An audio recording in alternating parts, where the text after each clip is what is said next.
샬롬, 주님의 이름으로 여러분들을 축복합니다.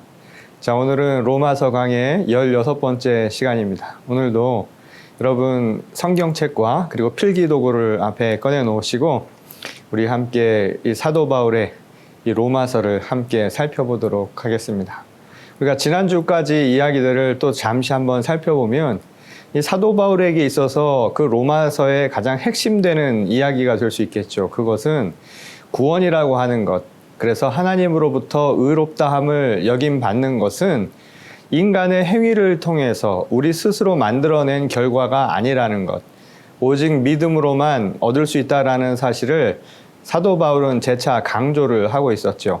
그래서 그 한 사례로 아브라함의 이야기를 우리들에게 들려줍니다. 그래서 이 아브라함이 한 사례로 제시되면서 아브라함이 하나님으로부터 의롭다함을 받은 것은 그의 행위가 아니라 그의 믿음 때문이었다라고 하는 것을 증거해줘요. 그리고 그 증거 중에 하나로 할례의 예를 들었죠. 그래서 지난주까지 그 할례에 대한 이야기를 했습니다. 그래서 우리가 사실은 지난주에 이 마지막 부분에 해당되는 16절부터 잠시 한번 살펴보면서 그 이야기를 다시 한번 상기시켜 보도록 하겠습니다. 16절과 17절 말씀입니다.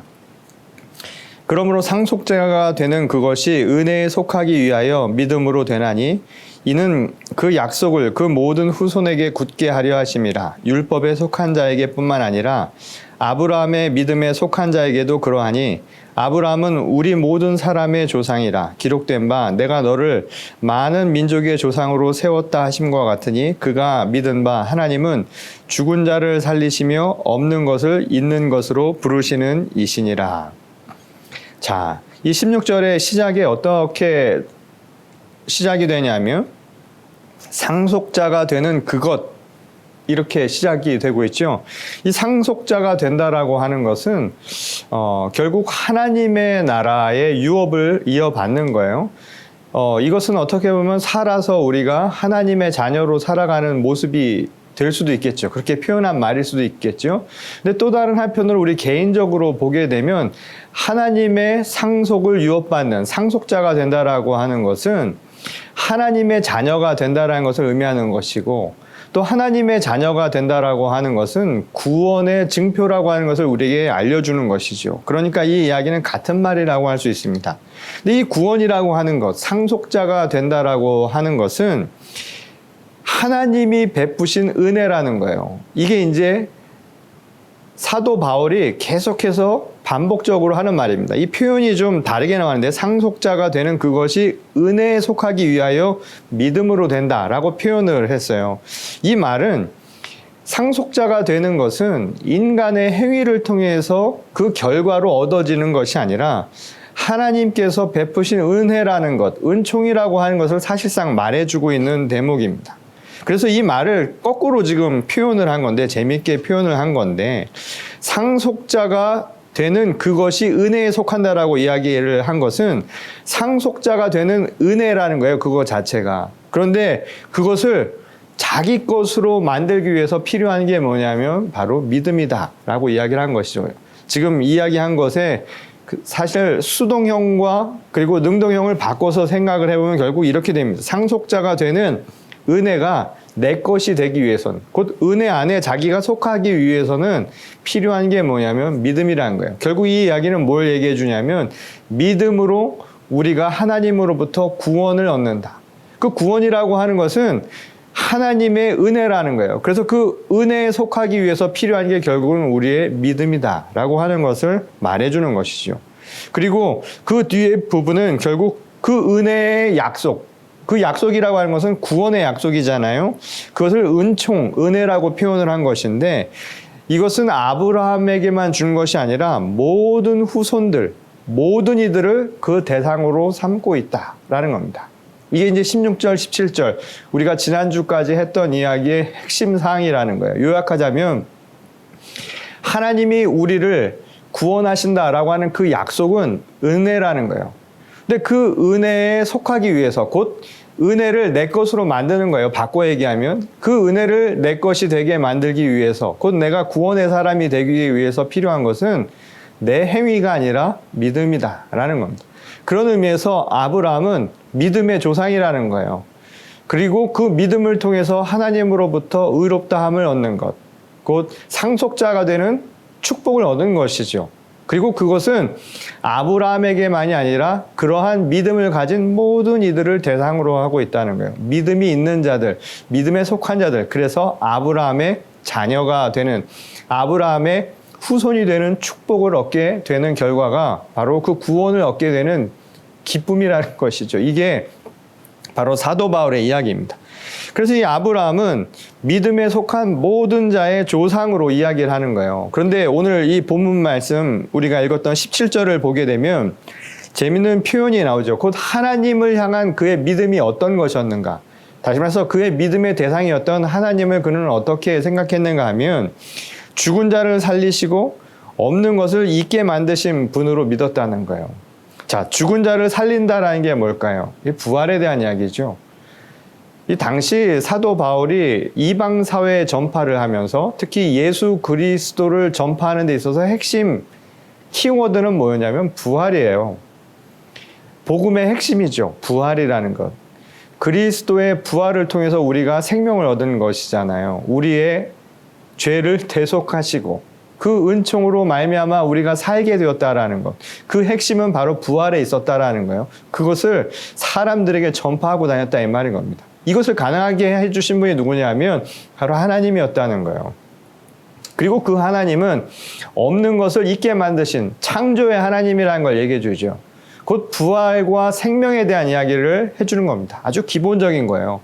우리가 믿는 하나님, 우리가 믿는 진정한 주님은 어떤 분이냐면 없는 것을 있게 만드실 수 있는 분이시고 죽은 자도 살리시는 죽음의 권세를 이기시는 부활의 능력을 주시는 분이십니다. 이게 우리 믿음의 고백이라는 거예요. 아주 신앙 고백의 핵심이고 이것이 당시 이방 사회를 전도하면서 사도 바울이 전했던 가장 핵심이 되는 부분이라는 것이죠.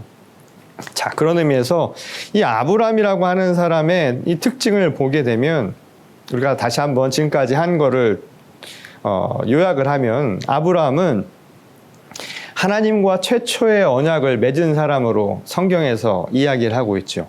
근데 그 언약이라고 하는 것의 핵심은 뭐냐면 하나님과 맺은 언약이고 그 언약의 조건들은 구원과 믿음이라는 거예요. 하나님이 우리에게 주시는 것은 구원이고 그 구원에 대한 우리가 그 구원을 얻기 위해 필요한 것은 믿음이라고 하는 것. 계약의 두 조건이라는 거예요. 구원과 믿음, 언약의 핵심이죠. 근데 이것이 가진 성서적 의미는 결국 무엇을 우리에게 얘기해 주느냐 하면 곧 아브라함은 이스라엘 민족의 족장으로 그치는 게 아니라는 거예요. 이거는 당시 유대 사회를 향해서 던진 메시지이기도 하죠. 혈통 중심이 아니라는 거예요. 아브라함은 성경에서 이스라엘 유대 민족을 위해서만 있는 하나님이 특별히 선택한 사람이 아니라 믿음의 조상으로 하나님께서 세운 사람이라는 것. 바로 그 이야기를 하고 있다는 거예요. 그래서 결국 이것을 통해서 하나님이 어떤 분이신가를 다시 한번 얘기해 주죠. 이스라엘의 하나님이라고 하는 민족의 특수주의에서 벗어나서 이제 믿음의 열방, 온 민족의 하나님이 되었다는 거예요. 보편주의로 성장해 나가는 것, 발전된 것을 보여주죠. 이것은 기독교 역사에서 굉장히 중요한 것이죠. 어느 특정한 지역의 하나님, 종교가 아니라 이제 모든 민족의 하나님, 곧 보편적인 종교로서 성장해 가는 그 출발점을 우리에게 보여주는 대목이기도 하다는 거예요. 자, 지금까지 이야기한 이 부분의 핵심은 그래서 믿음이라고 할 수 있습니다. 자, 이 믿음이 얼마나 중요한가 하는 것을 예수님께서도 이런 비유를 통해서 설명을 하신 바가 있어요. 마태복음 3장 9절에 보면 이런 말씀이 나옵니다. 속으로 아브라함이 우리 조상이라고 생각지 말라. 내가 너희에게 이르노니 하나님이 능히 이 돌들로도 아브라함의 자손이 되게 하시리라. 이 말은 뭐냐면 믿음이 없으면 아무것도 아니라는 거예요.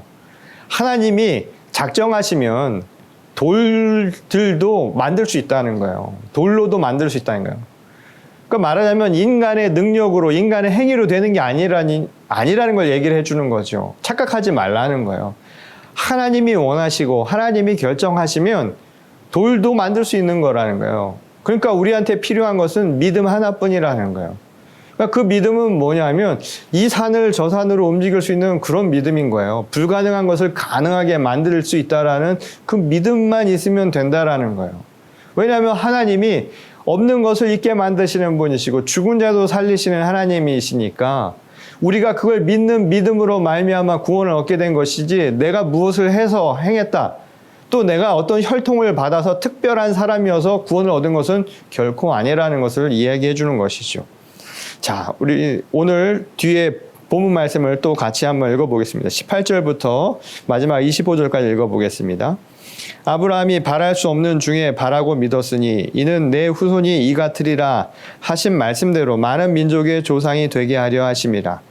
그가 100세나 되어 자기 몸이 죽은 것 같고 사라의 태가 죽은 것 같음을 알고도 믿음이 약하여지지 아니하고 믿음이 없어 하나님의 약속을 의심하지 않고 믿음으로 견고하여져서 하나님께 영광을 돌리며 약속하신 그것을 또한 능히 이루실 줄을 확신하였으니 그러므로 그것이 그에게 의로 여겨졌느니라. 그에게 의로 여겨졌다 기록된 것은 아브라함만 위한 것이 아니요 의로 여기심을 받을 우리도 위함이니 곧 예수 우리 주를 죽은 자 가운데서 살리신 이를 믿는 자니라. 예수는 우리가 범죄한 것 때문에 내줌이 되고 또한 우리를 의롭다 하시기 위하여 살아나셨느니라. 아멘. 자, 28절 시작을 아브라함이 이 바랄 수 없는 중에 바라고 믿은 것이 있다라고 이야기합니다. 그건 뭐였냐면 바랐던 건 뭐였을까요? 아브라함이 자식이 없었기 때문에 자식을 바랬죠. 또 하나님이 그를 부르셔서 믿음의 사람이라고 일컬으시면서 그에게 주신 축복도 온 땅에 후손을 가진 만 백성의 조상이 될 것이다 라는 축복이었잖아요. 그러다 보니까 사도 바울이 바란 것, 후손에 대한 그런 바람, 개인적인 바람이 있었겠죠. 그리고 그와 함께 그가 믿은 것은 무엇이었냐면 그것을 가능하게 해주실 것이다 라는 믿음이었다라는 거예요. 그런데 그 과정에서 두 아들이 생기죠. 그래서 아주 극명하게 대조되는 두 아들의 이야기가 이 창세기 말씀에 나옵니다. 이 먼저 그의 첫 아들이죠. 물론 종인, 몸종인 하갈의 몸을 통해서 얻은 이스마엘에 대한 이야기가 나오는 부분이 있어요. 우리가 창세기 16장 1절에서부터 2절 말씀을 잠깐 보도록 하겠습니다. 아브라함의 아내 사레는 출산하지 못하였고 그에게 한 여종이 있으니 애굽 사람이요 이름은 하갈이라. 사레가 아브라함에게 이르되 여호와께서 내 출산을 허락하지 아니하셨으니 원하건대 내 여종에게 들어가라. 내가 혹 그로 말미암아 자녀를 얻을까 하노라 하매 아브라함이 사레의 말을 들으니라. 자, 이 말씀을 보면 아브라함이 분명 하나님으로부터, 그건 사라도 마찬가지죠. 후손을 얻게 될 것이다 이야기를 했는데 이미 나이가 찬, 육신으로는 생리적으로는 불가능하죠. 나이가 90이 넘은 상태에서 아이를 갖는다라는 게 현실적으로는 불가능하잖아요. 그러니까 그들이 가진 마음 상태를 보여주는 거예요. 본문에 보면 여호와께서 내 출산을 허락하지 아니하셨으니 라는 말이 나오죠. 이거는 뭘 얘기해 주냐면 불순종이에요. 불신한 거죠. 하나님이 허락하지 않은 게 아니라 그들이 허락하지 않는다라고 생각한 거죠. 그리고 바로 뒤에 원하건대 라는 이야기를 합니다. 그건 뭐냐면 자기 중심적인 사고를 얘기하는 거예요. 불신이라고 하는 게 왜 나타나냐면 자기 원하는데 자기 뜻을 생각하는 거예요. 그리고 뒤에 보면 마지막 2절에 사레의 말을 듣는다고요. 아브람도 사레의 말을 듣는다라고 되어 있죠. 불신이 결국 자기 중심에서 나온 것이고 그 자기 중심적인 것의 결과가 뭐냐면 하나님의 말을 듣는 게 아니라 사람의 말을 듣는 거예요. 그래서 그 결과를 얻은 아들이 누군가요? 바로 이스마엘이죠. 그와 아주 대조되는 아들이 바로 이삭입니다. 결국 이삭은 하나님이 주신 거예요. 불가능한 상태에서 주신 거잖아요. 이게 믿음이라는 거예요. 이 자식 이야기가 중요한 게 아니라 이 자식을 통해서 낳은 게 뭐냐는 거예요. 믿음으로 낳은 것인가 아니면 인간의 행위를 통해서 불신을 통해서 낳은 것이냐, 그 이야기를 하고 있는 거죠. 창세기 이야기는 이스마엘과 이삭의 이야기는 사람의 이야기가 아니라 그 사람이 나오게 된, 생명이 나오게 된 원인이 무엇인가, 그것이 어디서 출발하느냐를 우리에게 가르쳐 준다는 것이죠. 이 창세기 22장 7절부터 8절 말씀을 보면 아브라함이 이삭을 얻고 어떤 변화가 있었는가를 보여주는 구절이 나옵니다. 이삭이 그 아버지 아브라함에게 말하여 이르되 내 아버지여 하니 그가 이르되 내 아들아 내가 여기 있노라. 이삭이 이르되 불과 나무는 있거니와 번제할 어린 양은 어디 있나이까. 아브라함이 이르되 내 아들아 번제할 어린 양은 하나님이 자기를 위하여 친히 준비하시리라 하고 두 사람이 함께 나아가서. 자, 하나님이 이삭을 주고 그를 시험하시면서 이삭을 번제 제물로 바치라 라고 이야기를 하죠. 그리고 아들 이삭을 데리고 가면서 지금 나눈 대화예요. 이삭이 묻죠. 어디 있느냐고. 번제할 어린 양은 어디 있느냐고 하니까 아브라함이 그때 무슨 얘기를 하냐면 번제할 어린 양은 하나님이 자기를 위하여 친히 준비하시리라. 이렇게 믿음이 바뀐 거예요. 자기 아들을 번제물로 데리고 가면서도 이미 하나님이 준비하실 것이라는 믿음이 그에게 있었다는 것. 이게 바로 이삭이 가진 그 믿음의 열매, 결과라는 거예요. 그래서 이스마엘과 이삭은 성경에서 아주 중요한 우리의 두 개의 차이나는 부분을 보여줍니다. 이스마엘은 인간의 행위로 낳은 것이죠. 이삭은 바로 하나님의 의대로 나온 거예요. 그런 인간의 행위가 아니라 불가능한 것을 가능하게 해주시는 것은 오직 하나님의 능력 안에서 이루어지는 역사였다는 거예요. 곧 인간의 행위가 왜 나왔느냐 하면 이스마엘은 불신의 결과였죠.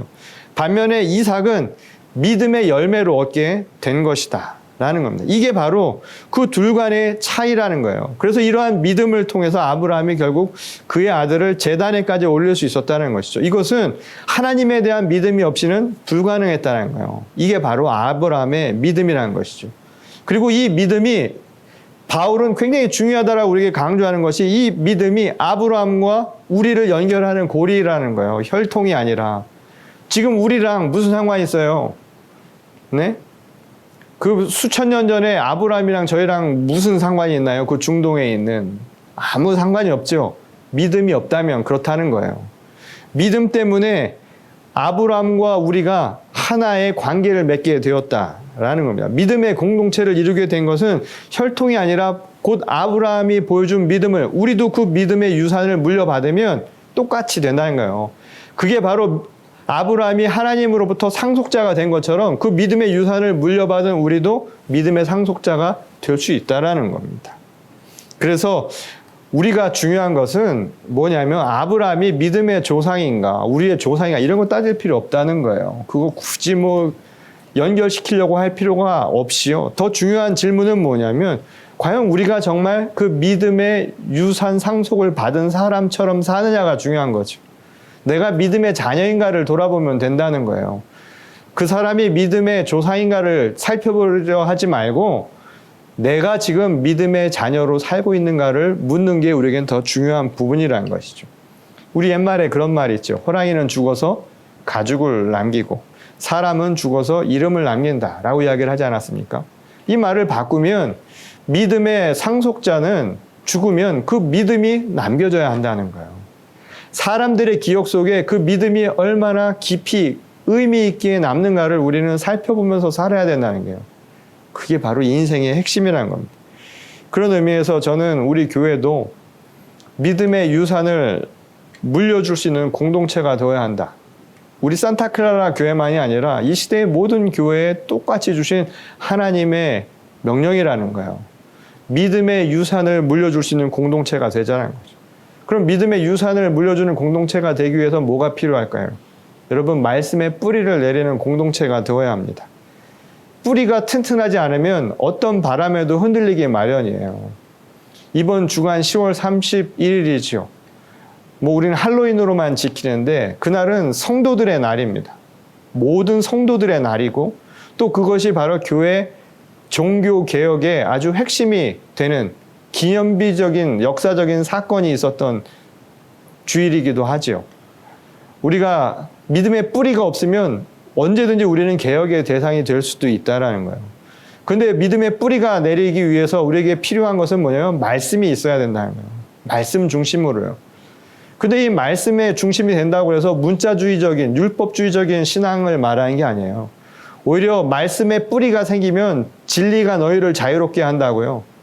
정말 자유로워질 수 있습니다. 정말 열릴 수 있는 거예요. 사랑에 대한 믿음이 있으면 자유로워질 수 있는 법입니다. 그런 신앙이 필요한 거예요. 그리고 두 번째로는 뿌리가 튼튼해도 뿌리에서 올라오는 자양분을 나눌 수 없으면 소용이 없죠. 성령의 교통이 온전히 이루어져야 한다는 거예요. 성령으로 충만해야 된다는 거예요.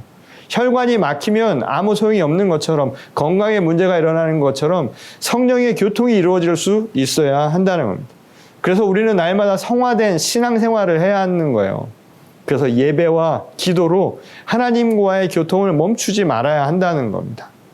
그 요즘 같은 시기에 가정에서 예배한다고 멈추시면 안 되는 거예요. 기도를 멈춰도 안 되는 거예요.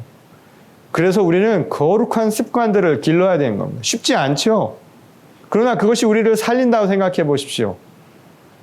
몸을 살리는 쓴 약이라고 생각을 해보세요. 그 습관을 들이셔야 합니다. 그리고 결코 멈추지 마셔야 돼요. 그래서 이것을 통해서 내 개인적인 영성, 성령으로 내가 날마다 감동, 감화하는 삶을 살아야 되고, 또한 그것으로 그치는 게 아니라 사회적으로도 내 이웃에게도 영향을 미쳐야 돼요. 그래서 개인 영성과 사회 영성은 항상 함께 가야 합니다. 선교적 사명을 이루는 교회가 되어야 한다는 거예요. 그리고 마지막 세 번째로는, 그래서 그 믿음의 유산을 물려주는 사람을 키우는 공동체가 되어야 한다는 거예요. 제가 저희 교회를 와서 정말 좋았던 것 중에 하나가 뭐냐면 주보에 적혀 있는 바로 이 말이었어요. 사람을 키운다는 것. 여러분, 믿음의 상속자를 키우는 것 굉장히 중요한 거예요. 교회는 사람을 키우는 거예요. 사람을 죽이고 사람을 상처나게 만들고 사람을 교회에서 멀리 벗어나게 만드는 것은 잘못된 일입니다. 사람을 살리는 교회가 되어야 합니다. 저는 우리 교회에서 이 믿음의 유산을 이어받을 젊은 세대들, 그리고 육신의 나이만이 아니라 이제 영적인 신앙생활을 시작하는 분들을 키울 수 있는 교회가 될 수 있기를 소원합니다. 그래서 언젠가 우리가 하나님 앞에 섰을 때, 그리고 우리가 이 땅을 떠났을 때 이 땅에 기억될 우리들의 모습이 믿음의 그 가치로, 또 믿음의 이름으로, 믿음의 상속자로 기억될 수 있기를 소원합니다. 저는 그런 믿음의 공동체를 함께 만들어갈 수 있기를 바랍니다. 교회와 성도가 함께 할 수 있기를 주님의 이름으로 간절히 축원합니다. 우리 다 같이 기도하시겠습니다. 주님, 믿음의 유산을 함께 나누는 주의 거룩한 교회와 성도들이 되게 하시기를 원합니다. 아브라함이 보여주었던 믿음처럼 저희도 그 믿음의 유산을 물려받아서 뿌리 깊은 신앙을 날마다 세워가게 도우시고, 그것을 위해서 내 개인의 영성과 또한 사회적인 영성을 위하여 함께 더불어 노력할 수 있는 신앙의 거룩한 자녀들, 또한 그 거룩한 책임을 나눌 수 있는 주의 교회가 되게 하여 주시옵소서. 오늘 믿음으로 주님 앞에 고백하며 또 믿음의 유산을 남기기를 결단하는 주의 거룩한 성도들과 또한 교회 가운데 하늘의 은총을 베풀어 주실 줄 믿사오며 거룩하신 우리 주 예수 그리스도의 이름으로 간절히 기도드렸습니다. 아멘. 자, 이번 한 주도 여러분 믿음의 자녀들처럼 거룩한 습관, 거룩한 책임 가운데 서서 승리하는 주의 자녀들이 될 수 있기를 바랍니다. 우리 다음 주에 또 함께 말씀을 만나기 위해 다시 만나 뵙도록 하겠습니다.